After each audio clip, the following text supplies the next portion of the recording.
55 countries in one room, deciding whether they'll show up to the next World Cup at all. That's where European football finds itself right now, and the man they're aiming at is Gianni Infantino. Here's what's going on. FIFA wants to sell off a chunk of itself to private investors, and the nations that make up UEFA are done sitting quietly while it happens. So let's get into how World Cup, the one tournament that unites the entire planet every 4 years, ended up on the brink of a boycott. The story starts with a document nobody outside FIFA's inner circle was supposed to see yet. On a Tuesday that caught almost everyone off guard, FIFA confirmed it. It wants to launch a new commercial arm called FIFA Forward Enterprise, and it wants to sell a piece of it to outside money. This isn't a small tweak to FIFA's books. The reported numbers are staggering. FIFA plans a subsidiary valued at $20 billion, with the goal to sell more than 20% to outside investors in order to raise $4.2 billion.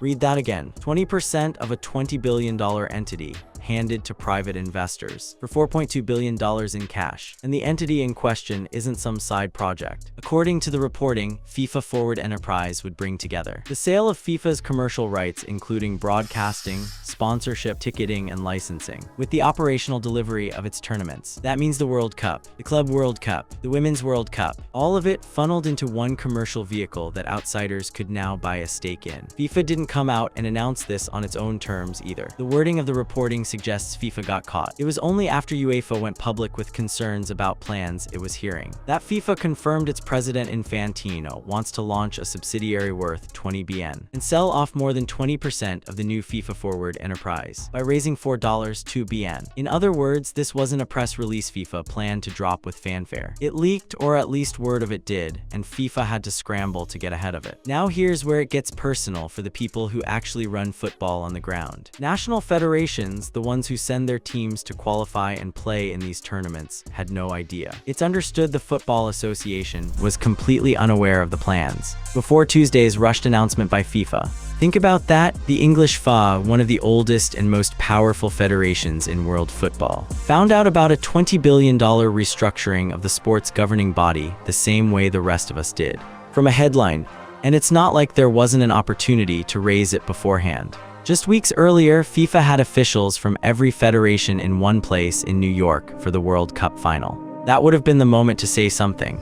Instead, FIFA did not raise the landmark strategy. During meetings with football associations in New York on the eve of the World Cup final, they sat in the same rooms as the people this plan would affect and said nothing. So who's actually behind the money coming in? This is where the story gets a name attached to it that immediately raised eyebrows across Europe. The investor group that stands out is Thrive Eternal, led by Josh Kushner, who is linked to Donald Trump's family. To be specific about the connection, Kushner is already involved in sports, as a minority owner of the Miami Heat and the San Francisco Giants, and his brother is married into the Trump family. FIFA confirmed the details itself, revealing that Thrive Eternal, a company launched in April by Joshua Kushner, the brother of President Trump's son-in-law Jared Kushner, would lead the proposed investor group for FFE. For a governing body that's already faced questions about how close Infantino has gotten to the Trump orbit, bringing in a Kushner-linked fund as the lead investor on the World Cup's commercial rights was never going to land quietly. And it didn't. Within hours, UEFA had its response ready, and it wasn't diplomatic. The federation put out a statement that pulled no punches. This crosses a line that football's governing institutions should never cross, UEFA's statement said. It continued, insisting that the soul and governance of football are not assets to trade, especially with zero transparency as to who gains financially. And then came the line that's been repeated across every outlet covering this: none of us are the owners of football. It is not FIFA's to sell. That's not corporate language, that's a governing body telling its own president in public that he's overstepping. And UEFA didn't stop at a strongly worded statement. Word went out that the whole continent's football establishment needed to get on a call fast. A meeting of the 55 European member associations is planned for this week, aimed at presenting one unified front against the plan. This is the moment the story shifts from FIFA has a controversial idea to FIFA might be facing outright rebellion from the continent that provides the majority of its best teams, biggest TV audiences, and richest sponsorship deals. Because once 55 nations are on one call discussing their options, the most extreme option, walking away from the World Cup entirely, is never far from the table. And it wasn't kept off the table. Sources briefed on the discussions made clear how far this could go.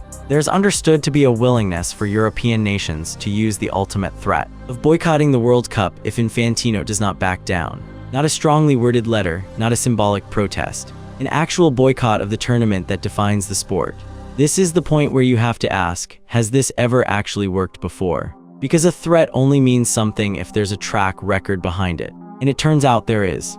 To understand why FIFA might actually take this threat seriously, you have to go back to a fight UEFA already won. This isn't the first time Infantino has floated a plan that European nations hated. And it isn't the first time the boycott card has been played. Back in 2021, FIFA was pushing hard for a biennial World Cup, playing the tournament every 2 years instead of every 4. Infantino argued it would grow the game globally, give more nations a shot at competing on the biggest stage, and generate more revenue. UEFA saw it differently. The federation's objection went beyond scheduling. UEFA objected to FIFA's project as not only a devaluation of the World Cup, which has been held every 4 years since its creation in 1930, but also a serious problem for the Euro, the national tournaments, and the health of footballers.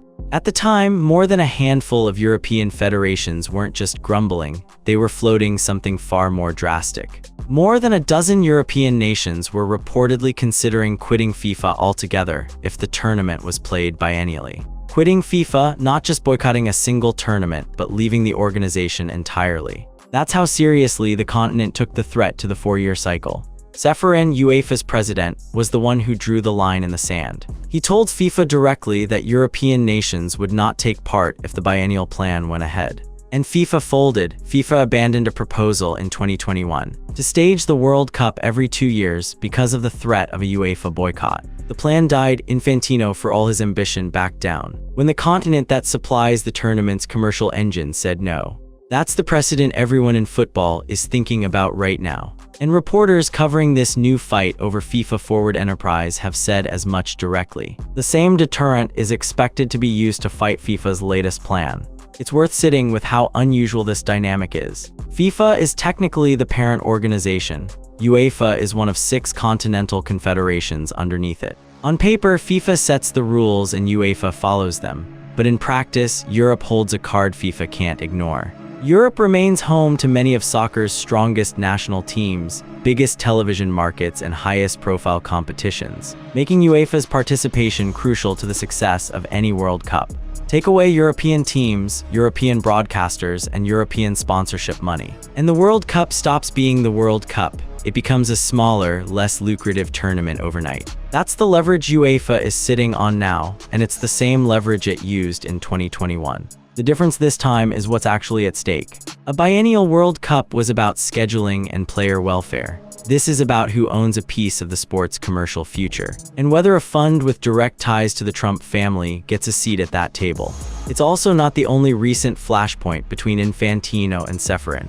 Their relationship has been fraying for a while, and this dispute over FIFA Forward Enterprise landed on top of an already tense few months. Just 1 month before this, during the World Cup itself, UEFA accused FIFA of damaging the integrity of the sport over a refereeing decision involving a striker Folarin Balogun. UEFA accused FIFA of damaging the integrity of football by lifting the immediate suspension of a striker Folarin Balogun, following direct pleas from US President Donald Trump.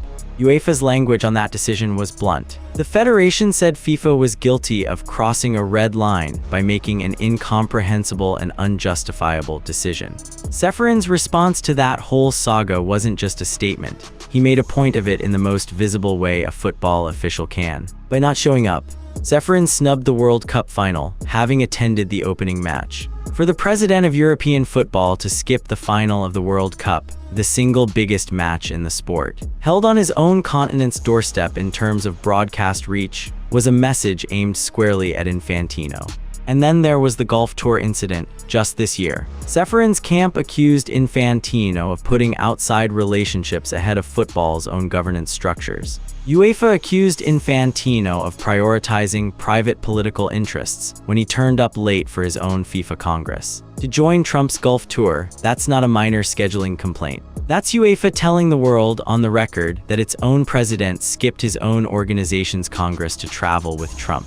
So by the time FIFA Forward Enterprise became public, this wasn't 2 organizations meeting a fresh disagreement with a clean slate. This was the latest chapter in a relationship that had already cracked in multiple places. A suspended red card that got reversed, a snubbed final, a late arrival at Congress for a trip with the US president. Every one of those moments had been building toward a moment where UEFA's patience simply ran out. That context matters because it changes how you read the boycott threat. This isn't a knee-jerk reaction to one bad headline. It's the culmination of a year where European football officials had already concluded that Infantino was drifting further from the people who actually make up his organization and closer to a small circle of political and financial interests. The FIFA Forward Enterprise Plan didn't create that suspicion. It confirmed it in the eyes of the people now threatening to walk away from the tournament altogether. Strip away the personalities for a second, and there's a genuine argument happening about how football's finances should work. And it's worth understanding both sides because Infantino isn't presenting this as a cash grab. He's presenting it as an investment in the sport's future.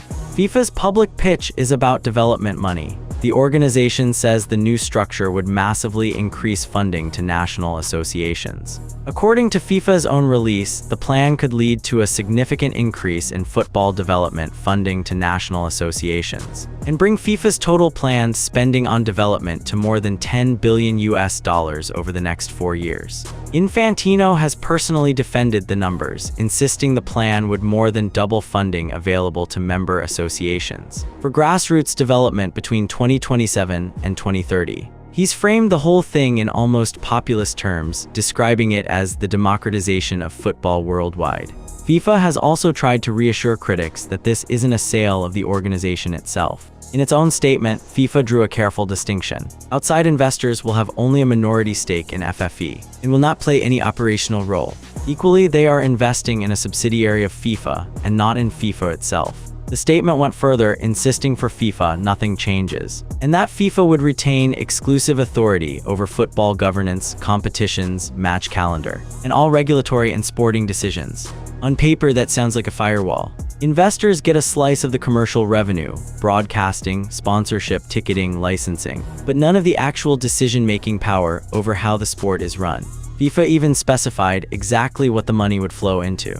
Sky Sports reported that FFE would bring together the sale of FIFA's commercial rights, including broadcasting, sponsorship, ticketing, and licensing, with the operational delivery of its tournaments, with FIFA raising up to $4.2 billion from external investors through the sale of minority, non-controlling stakes. But UEFA isn't buying the firewall argument, and its objection cuts deeper than the money itself. The Federation's issue is about precedent and transparency. Go back to that statement again. The specific line was that trading the sport's governance comes with zero transparency as to who gains financially. That's the real crux of the opposition. It's not that FIFA wants more money for development. It's that nobody outside a small circle actually knows who benefits. Once a private financial structure sits on top of the World Cup's commercial rights, and UEFA didn't stop at itself. The Federation's statement was written to pull in everyone who has a stake in the sport, deliberately widening who gets to have an opinion on this. It called on every national football association and every stakeholder,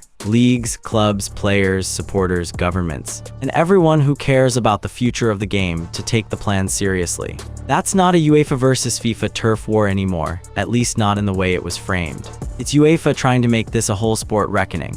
And it worked because it didn't stay inside football at all. Politicians started weighing in almost immediately. And it's rare for a government official to comment on FIFA's internal financial structuring. UK Prime Minister Andy Burnham became the loudest of them. He posted on social media that football does not belong to investors. He didn't stop there either. In a separate comment, Burnham said football belongs to the fans and not investors, adding that the World Cup is not a product. And in yet another statement, he drove the point home with a line that's been quoted across nearly every outlet covering this. The World Cup was not a product and was never anyone's to sell, adding, once you have sold a piece of it, you have sold out. That's a sitting head of government using the language of betrayal to describe a commercial finance deal. It tells you how far this story had already traveled beyond FIFA's boardroom. There's also a structural question sitting underneath all of this. What does Infantino actually get out of FFE personally? Reporting has raised the possibility that Infantino himself could take on a role similar to a commissioner within the new company. One outlet noted that Infantino could potentially serve as the commissioner of the new company, which would be unprecedented for European soccer and more in line with major American sports models featured in the NBA, WNBA, NFL, and more. And commissioner roles in American sports leagues are not small jobs. They're some of the highest paid positions in sports administration.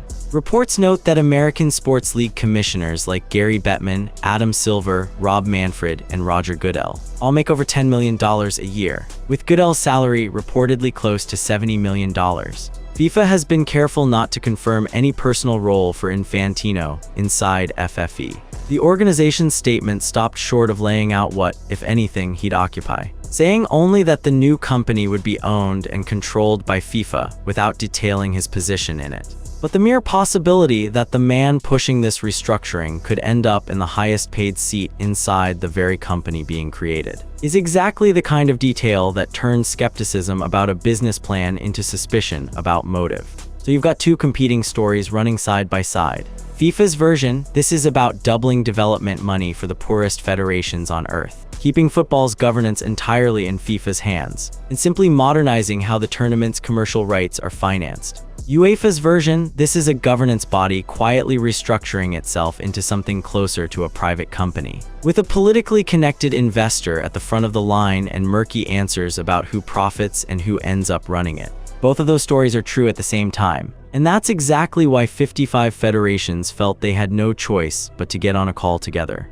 So where does all of this actually land? The meeting that's been building since the moment this story broke isn't hypothetical. It's been locked in, and it's happening at the level of the entire continent. UEFA moved fast once the FFE details became public. Reports describe the federation accelerating efforts to hold an emergency meeting of its 55 member associations this week. Other reporting confirms the same urgency, describing a virtual meeting that is highly likely to be scheduled to take place before the end of the week. This isn't a routine call buried in a football calendar. It's an emergency session called specifically because 55 nations felt blindsided and wanted a coordinated answer. What's actually on the table during that call is the part that should worry FIFA the most. Sky News, which broke much of this story, reported plainly that boycotting the tournament is one of the concrete options being discussed, not just a rhetorical threat floated by outraged fans online. UEFA nations are set to hold an emergency virtual meeting this week to discuss opposition to FIFA's plan to sell off a stake in the organization to private investors, with the prospect of boycotting the World Cup said to be on the table if Infantino refuses to back down and reconsider his approach. And that threat has real teeth behind it, given what's actually scheduled next on football's calendar. The next major FIFA tournament isn't the Men's World Cup. It's the Women's World Cup, and it's set to be held in South America. The next World Cup is the Women's Tournament in Brazil next year. That tournament is the first real test of whether this threat holds up. If European federations, with their depth of talent in the women's game, their broadcasters, their sponsors, actually withdrew their national teams from Brazil, it would be an unprecedented rupture in the sport's history. Nothing like it has ever actually happened at a senior FIFA tournament. It's worth being precise about what boycott means here, because it's been used loosely across different moments in FIFA's recent history. It's not just European federations refusing to send teams to a tournament. It can also mean a threat to leave FIFA's structure altogether, the way more than a dozen nations floated back during the biennial World Cup fight. Both versions of that threat are technically live again now, depending on how far this escalates and how UEFA's 55 members ultimately vote once they're all on that call together. There's also a wrinkle worth mentioning. This isn't happening in a vacuum where football boycotts are unheard of. Just recently, FIFA had to fend off a completely separate boycott threat tied to the Men's World Cup itself. This one connected to domestic political unrest in the host countries rather than FIFA's finances. Infantino was asked directly about whether teams or fans might boycott the tournament in the United States, Canada, and Mexico over immigration enforcement controversies at home, and he pushed back hard on the idea. He argued there were never calls for businesses to boycott a country, so why football, adding that? In our divided world, in our aggressive world, we need occasions where people can meet around the passion for football. That answer tells you something about how Infantino handles boycott threats in public. He leans on football's unifying role as the reason people shouldn't walk away from it. It's the same instinct he's likely to lean on now, arguing that FIFA forward enterprise ultimately serves the global game rather than undermines it. Whether that argument lands with 55 federations that already feel blindsided is a different question entirely. There's also history showing that FIFA has bent before under exactly this kind of continental pressure, and not just over the biennial World Cup. Years earlier, when Infantino pushed a 24-team Club World Cup alongside a new International Nations League tournament, Europe's biggest clubs organized their own united front against it. A letter to UEFA and Infantino, signed by board members representing clubs including Manchester United, Barcelona, and Ajax Amsterdam, made the club's position unmistakable. They said they were firmly against any approval of a revised Club World Cup at this point in time, and confirmed that no ECA clubs would take part to such a competition. That federation of clubs represented serious numbers, 232 European clubs, including all the leading teams who would be expected to feature in a Club World Cup. And Infantino was forced to drop the Nations League piece of his plan almost immediately once it became clear there wasn't consensus for it. So the pattern is consistent across multiple fights over multiple years involving multiple parts of European football's power structure. Clubs, federations, and now the entire UEFA membership acting together. When Europe organizes as a bloc and puts a boycott, walkout, or withdrawal on the table, FIFA has folded before. Infantino knows that history as well as anyone in the room, which is exactly why FIFA has been so quick to insist that nothing about FIFA's actual governance changes under this new structure. Whether that reassurance is enough will depend entirely on what comes out of that emergency call. Because right now, the 55 federations that make up UEFA hold something FIFA cannot replace: the players, the broadcasters, and the audiences that make the World Cup what it is. And they've made clear that walking away from the tournament isn't off the table if Infantino doesn't listen. So here's where things stand once the dust from that emergency call settles, at least for now. FIFA hasn't withdrawn the FFE plan, Infantino hasn't backed down publicly, and UEFA hasn't taken the boycott option off the table either. Both sides are still standing exactly where they were when this broke, just with a lot more of the sports stakeholders now watching closely. What's changed is the pressure sitting on top of FIFA's next move. The federation still needs sign-off from its own membership before FFE can move forward at all. FIFA's own statement made clear the creation of the company was subject to approval from national associations and the FIFA Council. That approval process is exactly where UEFA's 55 votes carry real weight. A plan that needs member associations to say yes doesn't survive if the single largest voting bloc in FIFA's structure is unified in saying no. And the numbers Infantino needs to defend just to keep the conversation going are enormous by any measure. This isn't a modest fundraising round, it's a $20 billion valuation, a $4.2 billion sale of equity, and a promised $10 billion in development funding stretched over 4 years. Every one of those figures gets picked apart the longer this drags on. And every week UEFA's 55 members stay unified is another week FIFA has to keep explaining who actually benefits from a subsidiary built around the World Cup's commercial rights.